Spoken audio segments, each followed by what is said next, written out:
ask, when we talk about experience from a workplace environment, what does that mean to you? Richard? Okay. Go on. So it's like I said, I think if we start to look at it from a corporate perspective, I think you get a different answer if you really ask employees what they're expecting. So I think it's more the gathering of the moments. So creating personas, fleshing out journeys, and creating meaningful touch points, let's say. I think that's an interesting way forward, because that's where we start to trigger, like the reception or the pantry or the meeting or whatever you would have inside the workplace could help to create this kind of meaningful moment. It's always, I think, depending on the individual, age, generation, there's way more into that. But at least let's, from a workplace perspective, think as a holistic view on how we want people to work together, or facilitate at least that, and allow ourselves to some little bit kind of freedom of thought and freedom of choice. So let ourselves choose how we want to build our own experience, instead of manipulating us like in the retail shop, and choosing the things we want. As a company, we want our employees to choose. Yeah, I'd agree. I think that it's very easy to have very ersatz experiences that don't make any connection for people, and I think in the workplace, when you have very bespoke emotional connections that allow for diversity and for people to collaborate and get to know each other better, I think that that's where you're getting that real uplift in productivity, collaboration, and culture. Yeah, I tend to agree. I think it's about enhancement within the workplace, fulfillment within the workplace, and the environment just facilitates that, really. So being the academic, I'm going to give the academic version. The way I teach it is to just say that experience is a subjective interaction between people and their environment, and something that is lived emotionally. Like the way that we talk about experience is that it has a strong emotional kind of component, right? And also a strong temporal kind of dimension.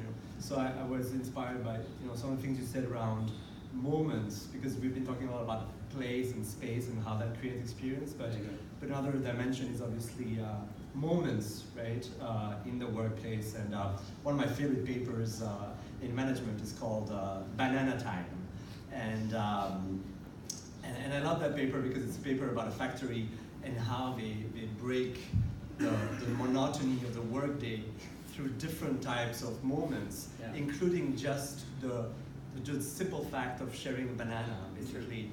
And they have banana time and peach time and coffee time and lunch time and all these things, and how when the factory basically decided to remove those moments, actually productivity went down, right? So I think as we think about experience, for me, like the emotional dimension, right? So something that is lived emotionally, and then the temporal dimension, an experience in something that has a beginning and an end, is important. John, what do you do? What's this mean to you? Well, I think I've been looking from a slightly different perspective. I mean, we hear words like service and experience used quite regularly, but I'm finding myself using words like value. We've sort of cannibalized the workplace to some extent with all our collaborative technologies, which permits us to essentially work from anywhere. So we start to ask ourselves, well, if I can work from anywhere, why would I come into the office? So what's the value in me coming to the office? Travel there, catch the train, go through all these difficult things to get there. What's in it for me? Because in our world, we've got the luxury of that trust, which we spoke about before, which means I can work from anywhere. So it becomes more competitive, and then we start to ask ourselves again, what's in it for me? If I have to come, and what's in it for me? And I think in a workplace setting, we've often dictated what the workplace needs to look like. We've tied a couple of things together to make it pleasurable. But the true value proposition is often tied around what the company expects of you, not necessarily what you want. So we've been starting to ask ourselves, well, what does it really look like? And I like what was exhibited with the CBRE 360 earlier on around that experience, which is really about making your life a little bit easier. So when you look at the value, and you look at your mobile phone, every single app on that mobile phone is there to make your life a little bit easier, not your company. So I can guarantee there's no app on your phone that is there at your choice that belongs to your company. It's about you and you first, and what makes your day a little bit easier. So we've been challenging ourselves to say to ourselves, well, how do we make it easier for people to get their work done so they can get home to their kids? That's the new commodity. That's what digital's all about. Having the ability to navigate those digital and virtual obstacles to get through the clunkiness, to get the things done. And in that context, while service is often a derivative of being served, this is a very different service. It's more about value to you in a very personalised form. So in that context, I think experience to us is starting to look more like, you know, helping that employee get their work done so they can move on to other things. And at Cisco, is that focusing on getting the work done just from a work perspective? Or is it focusing on allowing you to do other things at work so that you can focus on getting the work done? How are you doing the integration? Well, it's underwriting by choice. I mean, again, let's just return to the concept of the mobile phone. It's a choice offering. You choose to consume it in forms of your choosing. So it's the same context, whilst, you know, if the principle of the ability to work from anywhere often implies that you can work from the beach or you can work from home. But what if you can work from anywhere within the office, for example? So it's just enhancing that perception of choice and taking it to another level. And really, I'm starting to see it as the new workplace commodity. So when I'm talking to people around working at Cisco and then moving to other companies, and we keep hearing this thing, it's so much more difficult to get things done compared to how we did it in Cisco, because we've created mechanisms that permit you to navigate some of those obstacles. It makes it easier for you to get your work done. So I think, again, we ask ourselves what resonates with these guys. It's helping them navigate these obstacles. And to that, if you see what's going on, I think the manager becomes the coach. Work processes are not repetitive work, but it's more about being creative. So I think some of the stuff you can do perhaps solitaire or to yourself, but if you want to collaborate, I think the whole meaning of working and collaboration is starting to shift. And for me, the office is not the office. It should actually become your own lab, where you start to do more experiments and start to more jump into creative processes. So it's not a meeting room, but it's like a client lab where you get together, start to collaborate. So I don't think it's going to be completely digital. That's going to be a mixture of both, and I think it's more on the individual to choose. Today, I want to do deep focus work. I don't have any kids at home. Let me do my deep focus stuff at home. Tomorrow, I will be in the office. I don't want to book a meeting room or so, but I have a creative process. I want to connect with him. And if the app can help me to organize that one and suggest you can go to A, B, or C, then I think we're on the right track. But it needs to become a lab environment compared to a kind of standardized office environment. Okay. And Sarah, how are you seeing this in the co-working space? How are you guys using this need or turning this into something that people value? I think in terms of the space itself, we're a lot more thoughtful around the design. We're listening to people's needs and what demographic or what culture or how they want to collaborate or how diverse they want to be and what kind of industries they are. And then I think the environment that we create around that helps them with their own experiences. And in the co-working space, are we actually lending culture and experience outside of the organisation that you're belonging to? Is that part of the appeal? I think like a neighbourhood where you have a street and a house and a type of person and a demographic that goes to that street. I think in terms of the co-working, we spend a lot of time on understanding what cultures might be around that particular building, what demographic attends that area, what retail's around, what transport is around there, and how people want to work within that environment, wellness included. And I think that rather than trying to put a round peg in a square hole, we are listening and looking at what types of people and are in that environment, and then enhancing on that by creating events or networking opportunities where people want to be at work more often. Yeah. I think it's interesting. We've got big clients, banking clients, that are using a lot of co-working spaces because they want those teams to think and act in a more nimble and agile way, despite the fact that they have diversity of space within the banking workplace. They're borrowing that culture through co-working. Like you said, they can't facilitate it themselves. Exactly. I mean, it's in co-working environment. It's a much more permeable organisation where different types of sectors and different markets and different people and different characters and different temperaments all work out of, and then it creates a pulse of its own and a culture of its own. And trying to retain talent these days is huge. And in a bank, you know, I might be really good at numbers. I'm not, but I might be really good at numbers. But you know, I might thrive off that personal connection. So I definitely see that you're absorbing the culture that we might enhance in the environment. Yeah.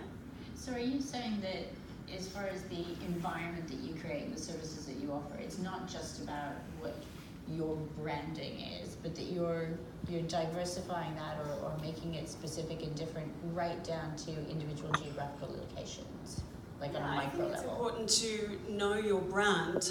I don't think it's very valuable to spread yourself thinly. I think you've got to know who you are. We work in the Great Room works in a premium co-working space, and we don't want to dilute ourselves by, you know, being in a more budget-driven type of space. So I think you know, we really need to look at the types of businesses within the geographical area that will want to attend that space. For example, we have a building in Orchard in Niam near Takashmaya.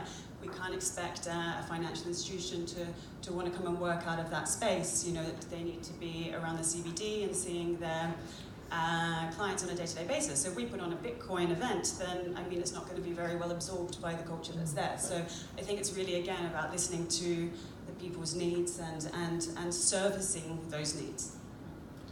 But I wonder if also the rise of co-working is not tied to the changing nature of innovation and collaboration, right? So it used to be that to you know, innovate, companies needed to be in a kind of like geographic cluster of companies that are located next to each other. I mean, the Silicon Valley being one example. And I wonder if, you know, today more and more companies are looking to establish links with you know, companies that are not from necessarily the same industry, that creates that culture and the diversity, and co-working being more permeable allows that to happen with you know, I think a great explanation is we have one organisation that has invested within another organisation, or lawyer services that have you know, supported other companies to corporate secretarial services within the organisation. I think the benefit is great when one organisation can support another within the same environment.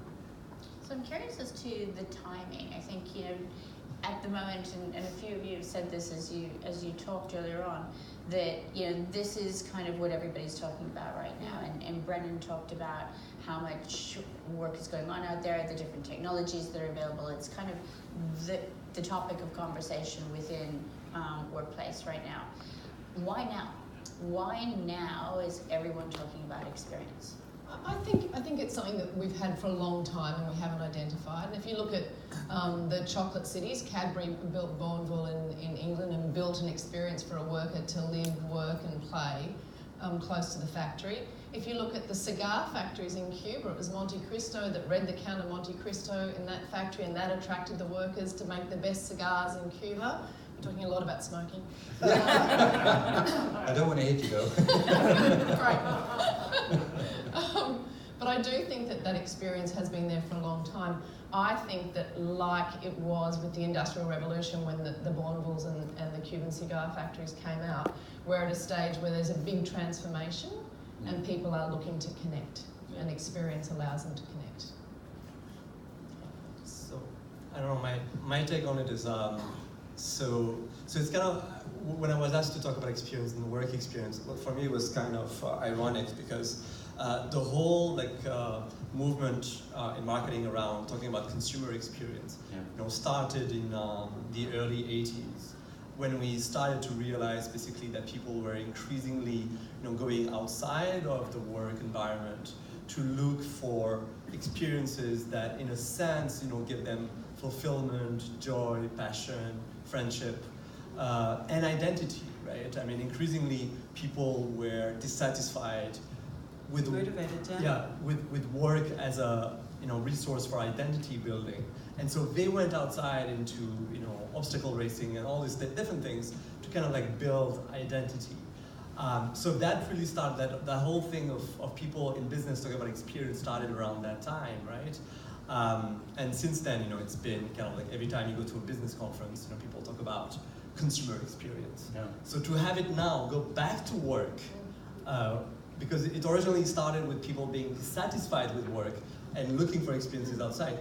To have it go back to work for me is interesting, and I think in some ways it's part of our discourse now. Like how we talk about the world is through the lens of experience, Yeah. and also like I think that the new generation, especially has been kind of brought up and socialized into this idea of experience. It's part of their day-to-day way of thinking. It's really, and I think like a lot of other industries, it's like this new kind of generation that is also changing things because they're brought up with that idea of experience, that way of looking at things. Yeah, so John, I'd just like to bring you in here. You talked there about the new generation having to have things brought in, and I was talking to somebody just after lunch about how, is this a generational aspect that we're talking about bringing experiences into the workplace?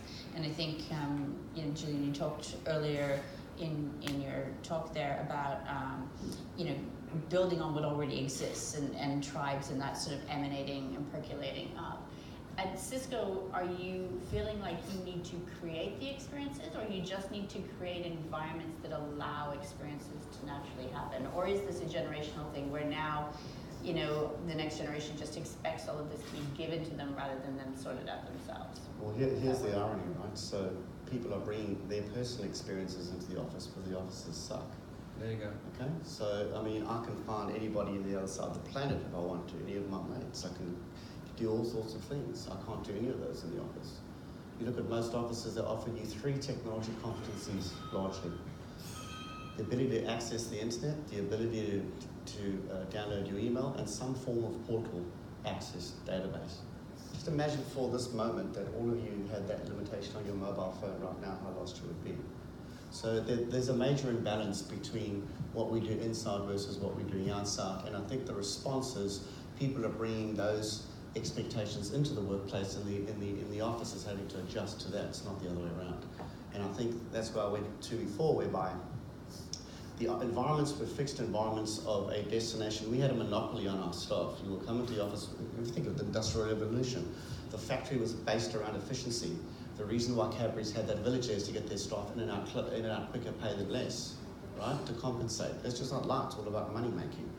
People are a lot more aware, tuned, and have better visibility to the surroundings and everything that's out there as a result of digital. So what I'm starting to see is the expectation levels continually starting to grow.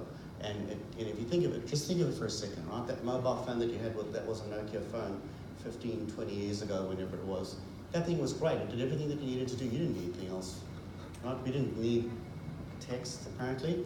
And look at where we are today and how that's grown. And there was no design map in place. It just took us on another journey. So, what I've been trying to challenge both myself and the people around me is to not think about how we interpret these competencies in the context of how we're consuming them today. We've got to think about what they could be looking like in the future, because we have no idea. So what we're looking to do is scale the experience in a much softer form. So just think of it for a second, that mobile phone in your pocket. I'll use the mobile phone as a reference because it's so easy. That thing is a sensor, it's a camera, it's a flashlight. It does everything for you, right? In the old world, you would have, in that context, lots of little pieces put together, and it's almost like you've got your old Nokia phone, you've got your Palm Pilot, you've got all these things, you've got your torch. So what we're starting to see now is that, we're looking at these things to say, instead of building it, if there's a device that can then, bring all of these dimensions together, it offers a very different competencies the way we've seen it before. And I still find that when we talk about workplace, we talk about things in silos. We're talking about the watch, we're talking about the torch, we're talking about the camera, all these functionalities independently of one another, and not looking at in its single form, right? So again, the last thought I'll just leave with you is, again, looking at that mobile phone story. We're still looking at these designing workplaces like we were looking at designing the old Nokia phone, which was form over function. We still got a pretty phone, pretty buttons, and that's all that pretty stuff. That's what the mobile phone looked like back then. And the first 15 years of the evolution of the mobile phone was around that. Fast forward to the smartphone, and it's a completely different experience. The chassis of that phone has remained relatively static. The experience has been exponential. So if we start to look at experience, we start to look at workplace, bricks and mortar is just a chassis. The service is softer and it's transforming. So if you could create an architecture baked into a strategy, which is what we've been trying to do, that permits you to scale towards something that you don't even know you're scaling towards, that's the objective. That's what we've been thinking about. There's an interesting video on YouTube, you can look it up. It's called The Future of Household, and it was produced in 1967. And it fleshes out what the technology nowadays should be. And you actually see a wife sitting behind the screen and she orders a garment, whatever. And then the husband gets a text that he needs to sign the invoice, so he pays. So this whole shebang on how that goes is actually quite interesting from a technology perspective. But the human component was completely off. Because it was supposedly saying, this is the male predominantly, this is what the females do, and look where we are today, where our female are, let's say. So I think it's the experience, let's say, it's more the vehicle, the car, which gets us to connection, but it's not the thing. And I think we're naming it now experience because we believe that by making the connection from an individual to a brand, so what makes me connect to you, we have more possibilities. We have technology, we have the space component, we have us as individuals, and there's a longing to connect to each other. I think that's the kind of baseline we're looking for. And why we name it experience is actually we now know that we need to do more than one of the three. We need to do it as a whole. So do we just need to, sorry, go ahead. No, I was just going to say, one of the things that I'm learning as well is that, again, let's use the Cadbury story. It's almost a justification. It's like we're going to squeeze these people in, well, to come to work at the factory, and we're going to justify that. We're going to give you a home and it's going to look pretty good. I think a lot of the things, let's just be honest with ourselves. Anybody that's played in agile working, right, it's all about cutting costs, around reducing our footprint by 20% because people don't come in every day. Let's just call it for what it is. Right? So we've got this opportunity that's to save costs, and now we're trying to justify it and we're trying to make the bits fit together. Okay? I'm not sure if we're trying to justify experience through saving costs. I think that by attracting and keeping talent through experience, everyone is very clear that we're saving costs. That's exactly what we're trying to do. And take away the people, you've just got 4 walls and a desk, right? Correct. But remember, so where I'm going with this is from an employee standpoint. Just think about this for a minute, right? Yeah. From an employee standpoint, you're being burdened quite materially as a result of moving into this great agile working environment. Why burdened? Because you've got to find your locker, you've got to find your desk, you've got to take your things out the locker, you've got to take it to the desk, you've Not got if to you've set got yourself up. CBRE 360, I'm just saying. Well, you haven't deployed it yet, right? So you can't test that. But although the principle's 100%, where I'm principally going with this, if you start to look, this is what we're starting to try and think about. Let's think of the banking fraternity, right? And this just happened when I was talking to a bank recently. We were talking about experience and all sort of good stuff. And I said, listen, at the end of the day, it's a bricks and mortar game. You've got a vault, people put gold into it. That's what you did.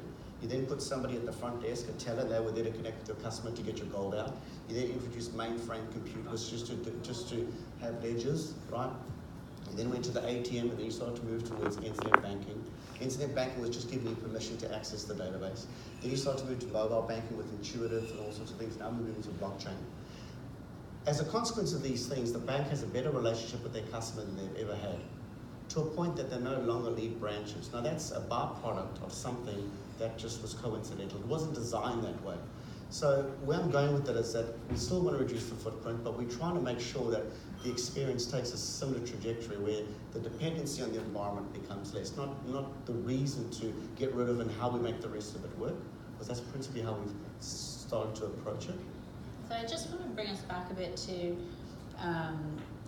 the actual experience for the workplace, right? So I think we talked about it's the 4 walls of the desk in whatever format. Talked about enabling and about giving choice. But how do we actually get there, right? If we take all of the things that we've talked about today, how do we actually start to bring that into an ability to create a better workplace, to create a workplace that enables? How much of this is about the facility that we create and the technology that we put in it to enable people, and how much of it is about services or the service that we have around that? Is it a combination of all of them? Do you think there's one that's a predominant winner? I'm curious as to, if people are looking at, well, I can't do everything, what do you think is the most important aspect to start with? Well, I would say the research of who is in the building or who's in your workplace and what it is that's important to them and how it aligns to your culture. So I'd say you'd start with understanding who the audience is that you're trying to appeal to. And if I look at the building that we're in in George Street in Sydney, the research they did in that building, they were spending $200,000 a year on experiences, getting very limited uptake. And then they actually did the research on this is actually who is in the building, this is actually what's important. They're spending less, they're getting better uptake of the experiences. Yeah, but it's so. What you're saying, John, is also about the person coming in. You know, the bank is looking for a data analyst, and Google's looking for a data analyst. So he has the choice to choose. So here is the standardized workplace, open plan, etc. Compared to, well, you choose. And I guess the other thing which I find more interesting is the way people choose to work for a brand is changing as well. I need a senior workplace consultant.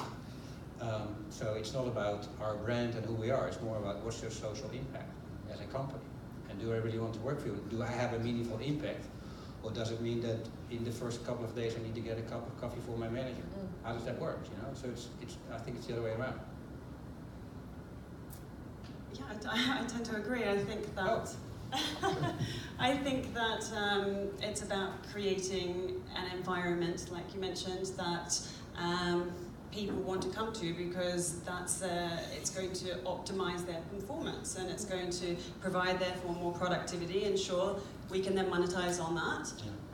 But it's not for every organization, but it might be for part of your organization, and I think it's about being more humanistic about it and appealing to human interests, and at the end of the day, people are craving connection still craving friendships and networking and that collaboration, and from there breeds innovation, I think. So I come at it from maybe a slightly different perspective, in a sense that now when I think about work, I think about the history of work, right? And before the Industrial Revolution, right, what's interesting is actually people didn't work that much, right? I mean, if you actually look at, I'm not sure if this is the right thing to say at a conference about real estate and the workplace, but the fact is that if you look at the number of hours that people work in agricultural times, right? We all have that idea of, like, you know, very painful work, and it was like very physical and painful work. But the fact is, you know, in a place like Spain or France, in medieval times, you basically were off 5 months of the year, right? So you were basically, you know, engaged in different types of rituals and you know, births and marriages and basically all of this social time that kind of like disappeared with the industrial, basically, revolution, right? So, so I think, like, for me, like, when I see people like looking for autonomy, but at the same time looking for ritual and looking for social connections, I see us actually, like, I don't think about the future, I think about the past. Is in a sense we're trying to recover a sense of autonomy and sociality that we kind of lost with the evolution of work. Balance, yeah. A kind of balance, you know, and I don't know, I mean, I teach in Singapore, you know, Singaporeans work 2,400 hours a year, right? And Germans work, I don't talk about the French to my Singaporean students, because then that's too easy a target, right? So I said Germans. Germans work 1,400 hours a year, right? So how do you make, you know, how do you explain they have similar levels of, you know, GDP and, you know, per capita and so on. Like, how do you make sense of those differences, right? But for me, yeah, like, taking a longer perspective, I feel like, yeah, we can think about the future, but in some ways I feel we're trying to recover, in some ways, a past that we kind of have lost. Yeah, so that's the way I think about it. I think that's really interesting, because we were talking at lunch about how you know, there was a time where everything went to be very self-service, very mechanical, very technology focused, and it was all going to be a little bit like that 1960s video that you're talking about. And I think what we've found is actually people don't want that, right? At the end of the day, you can go for efficiency, but people still are human and they actually want a human touch. And I think that's, you know, part of the experience stuff that we're seeing and feeling. If you look around at the research you've done or what's going on in your companies and what have you, what's made a difference? What's the one thing or two things that have actually really you've seen make a difference on either productivity or on attraction, retention of talent, or on being able to genuinely make it easier for people to get things done? Well, I think it's what we discussed earlier on, which is that trust element, right? So, you know, the whole concept of clocking in and clocking out no longer exists. That was created because there wasn't trust between employer and employee, right? So if there's one thing that we're starting to see is that people are understanding trust a bit more. One of the things that I've noticed in some of the strategies that I've deployed is that if the service is identifiable by the service recipient, meaning if they can interpret that you've attempted to make their lives a little bit easier, for example, they tend to respect you a little bit more because you've made an attempt to make their lives a little bit easier, and they naturally respond instinctively with a sense of well-being, meaning they will then try and make a little bit of effort on their end. So often in the services that we deliver, they aren't identifiable. It's like me trying to sell you a car, but you're not interested in the car. Well, and I always say to my guys, service isn't a service unless it's consumed. Just like technology is not a technology unless it's being adopted. It's the same story, right? So there has to be, at least from what I've seen, they have to see the value proposition and things that you're presenting in front of them that will have meaning to them to make it easier for them, never for the company. I would say in front of our own customers, I don't really care for Cisco. I care for the employee first, right? Because so often we go out of our way to do the things for the company and we start with the employee. So I think when we talk about those sorts of things, what we've seen is that once they start to see that we're doing it for them, with Cisco, we've got this HR culture of, you know, you do this and we expect this of you kind of attitude, and we start to see that develop into something quite positive. Yeah, I think it is that authenticity that makes the biggest shift, and that's really true in experience as well. It can't all be, you know, kittens and craft beer. It actually needs to be stuff that makes a real difference to people's day-to-day life and that shows that the company is truly invested in the person. And what have you actually seen that has made a difference? Oh, I think that there are a lot of things that have made significant differences, and if I look at some of the workplaces I've seen that are the most impressive and where you feel that real energy when you walk in the room, I think that plants do make a massive difference. I think the wellbeing initiatives make a significant difference. That biophilia and a really great workplace that has fresh air and natural daylight. It does. Light is definitely one, I think. Yeah, I think that would be the biggest differences I've seen. In most workplaces or typical conventional offices, you know, you think of them with that stark white lights. Mm-hmm. And to your point before, I mean, I think if you adopt a softer lighting or more thoughtful design-led lighting and thoughtful spaces that might not look into a corridor, but you know, have a corridor that looks out. The office then looks out onto the outside space as well. So I think then people, you know, have a better feeling about being in the space there. Yeah, so for me it feels more like being human-centric designing. Yeah. So we had a session yesterday where the plumbing is where the pantry is. But you could question whether if you want to have access to water and you want to really make it appealing, you should not tuck it away somewhere far away from the desk, you should actually quite close by. But the designer says, well, there's the plumbing, it's easy, cost efficient, let's do it like that. So also in terms of daylight, so we start to approach it more, what does the human actually need?